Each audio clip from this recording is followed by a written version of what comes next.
Dr. Ethan Cross walked into the Velaryn archive hall expecting routine academic work. Cataloging literature, understanding social structures, standard xenoanthropology. He was prepared for linguistic challenges, cultural differences, the usual first contact complications. He wasn't prepared for the moment he saw researcher Talin Vess. She stood near a manuscript table, tall, graceful, with luminescent skin patterns shifting in cool blues of concentration. When she turned at his entrance, their eyes met. Ethan felt it like physical impact. That irrational, immediate recognition his training said didn't exist, but his heart insisted was real. Love at first sight. He tried to school his expression, failed completely. Because Talin's skin patterns shifted instantly from concentration blues to warm golds of surprise and something else. Her eyes widened slightly. "Dr. Cross," she said in accented standard. "Welcome, I'm researcher Talin Vess. I'll be your liaison during your study here." Professional, cordial, but her patterns, visible to anyone understanding Velaryn biology, broadcast emotions she hadn't spoken. And from how she looked at him, Ethan realized with mortification she was reading his emotions just as clearly. Velaryn were empathic, not telepathic, couldn't read thoughts. But emotional states, especially strong ones, were obvious. The attraction he was desperately hiding, she noticed instantly. "I thank you," Ethan managed, trying to project composure while his heart raced. "Looking forward to working with you." Talin's patterns shifted, amusement now, mixed with curiosity. "Are you?" Your emotional state suggests looking forward might be understatement. Ethan's face heated. No hiding when your colleague can literally see your feelings. "I apologize if I'm inappropriate." "You're not." Her voice was gentle. "Humans are remarkably expressive emotionally.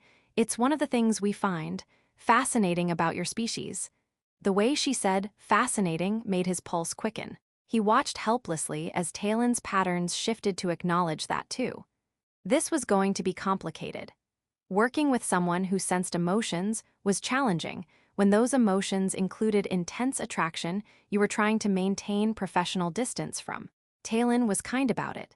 Didn't comment on every emotional spike, didn't tease about obvious infatuation. But she didn't pretend not to notice either.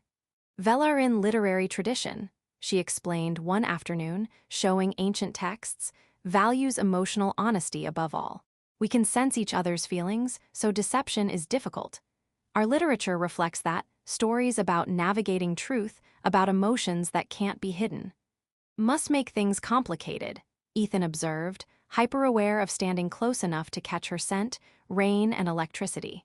"Or simpler, humans expend considerable energy hiding feelings. We address them directly because hiding is pointless." She looked at him, patterns shifting to warm consideration. "You, for instance, your attraction to me is obvious. You're embarrassed, trying to suppress it for propriety.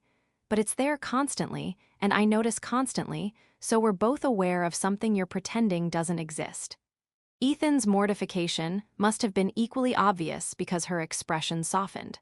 "I'm not judging, Ethan. May I call you Ethan? Please. I'm observing you're making this harder by trying to hide what can't be hidden. What's the alternative? Acknowledge I'm attracted to my colleague I've known 3 days. That's inappropriate regardless of whether you sense it. Is it inappropriate to feel, or just to act without mutual interest?" Talin's patterns shifted to something complex. "For the record, your feelings aren't unwelcome." Ethan's heart did something complicated. "They're not?" "No, but they are intense and sudden, which makes me cautious. Velaryn emotional development is slower, more deliberate. We don't experience love at first sight. So I'm curious and interested, but uncertain." "That's honest. We tend to be. Question is, can you work with me knowing I'm aware of your feelings, knowing I find them intriguing but need time to understand if I reciprocate?" Ethan considered. Professional thing would be requesting different liaison, but he didn't want different liaison. "Yes, I can work with that." "Good." She smiled, patterns shifting to pleased warmth. "And Ethan, stop trying to suppress your feelings. It's exhausting to watch and unnecessary. I promise I can handle knowing you find me attractive." Weeks passed. Ethan stopped hiding emotions, partially because it was pointless, partially because Talin's advice was liberating. What surprised him was how Talin's patterns gradually shifted. Initial curiosity became warmer. Cautious interest became engaged. Velaryn emotional development was slower. But it was happening. One evening, working late, Talin said quietly, "My patterns have been shifting. Have you noticed?" "I've noticed." Ethan had been carefully not commenting. "Do you know what they indicate?" "I've researched, but literature says individual variation makes specific interpretation difficult without direct confirmation." Diplomatic answer. She smiled. "The shifts indicate developing attachment, affection, beginning of what might become deeper feelings given time." Ethan's breath caught. "Might. I don't experience attraction like you, instant and overwhelming." For Velaryn, it builds gradually through understanding, shared time, compatibility revealing itself. But Ethan? Her patterns shifted to golden warmth. "It's building, you should know that. I've been afraid to hope." "I know, your states have been conflicted, hopeful but self-protective. Actually quite endearing how carefully you've been guarding yourself while remaining transparent." "Is that possible?" "For humans, apparently. Your emotions are visible, but your choices remain your own. You feel attraction but choose respect. Hope for reciprocation but don't demand it. That demonstrates emotional maturity despite intensity." She stepped closer. "That's what convinced me to let my feelings develop. The depth beneath intensity. So what happens now? Now we continue, being honest, seeing where gradually building affection meets instantly knowing attraction." 6 months after that first meeting, Ethan and Talin were no longer just colleagues. Transition happened gradually, or instantly for Ethan and gradually for Talin until they met in the middle. Their first kiss happened in the archives, late evening, surrounded by texts about emotional honesty. Talin's patterns had been shifting all day. Finally, she simply said, "I'm going to kiss you now. My emotional state indicates I've wanted to for 3 hours, and your response suggests that would be welcome." "Very welcome," Ethan confirmed.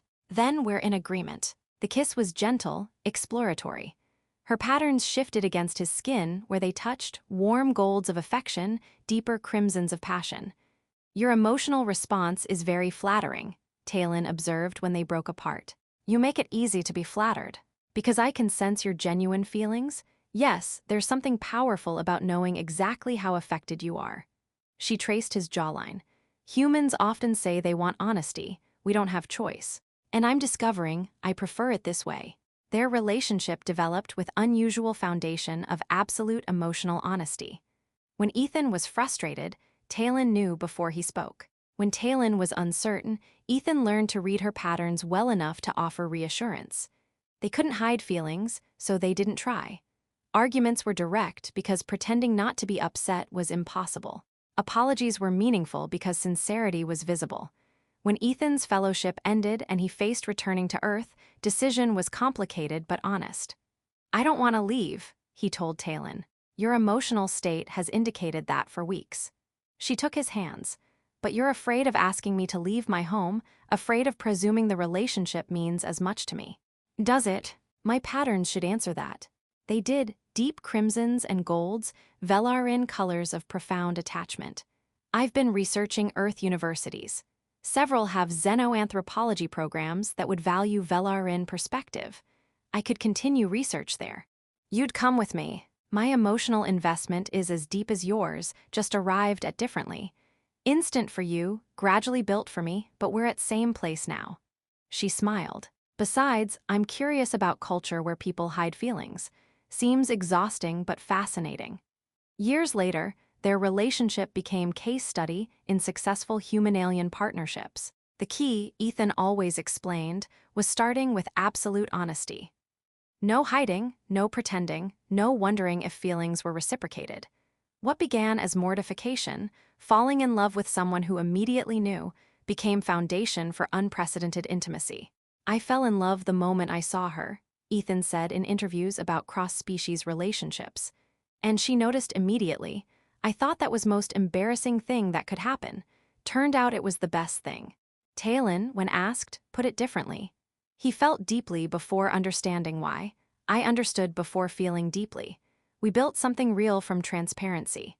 I think all relationships would benefit from emotional honesty, but humans seem to prefer complexity of hidden feelings." "Do you ever wish I couldn't sense your emotions?" Ethan asked once, years into their partnership. Never. Your transparency is gift, though I admit I'm curious what it would be like to surprise you. You surprise me constantly. How? You can read my patterns almost as well as another Velaryn now. Because loving someone isn't about hiding feelings. It's about choosing them despite transparency. You know exactly how much I love you.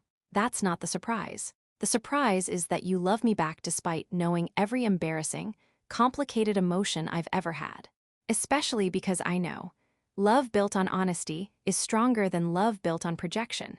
They kissed, her patterns shifting to familiar warm golds, his heart responding with same immediate intensity as that first day.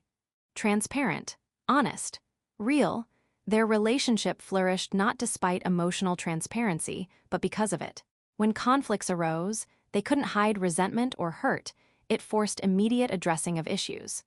When joy happened, sharing was complete because neither could disguise happiness. They became advocates for emotional honesty in relationships, though they acknowledged not all species had Velaryn empathic abilities.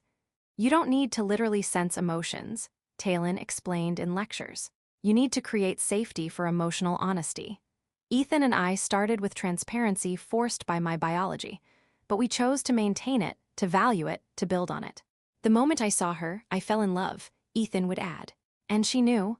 That could have been disaster, uncomfortable workplace situation, inappropriate feelings exposed. Instead, it became foundation. Because she didn't judge me for feeling, and I didn't pressure her to reciprocate before she was ready. Their story inspired others.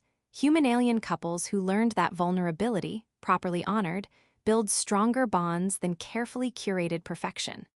When they eventually had children, hybrid human Velaryn with partial empathic abilities, they taught them the lesson that defined their own relationship.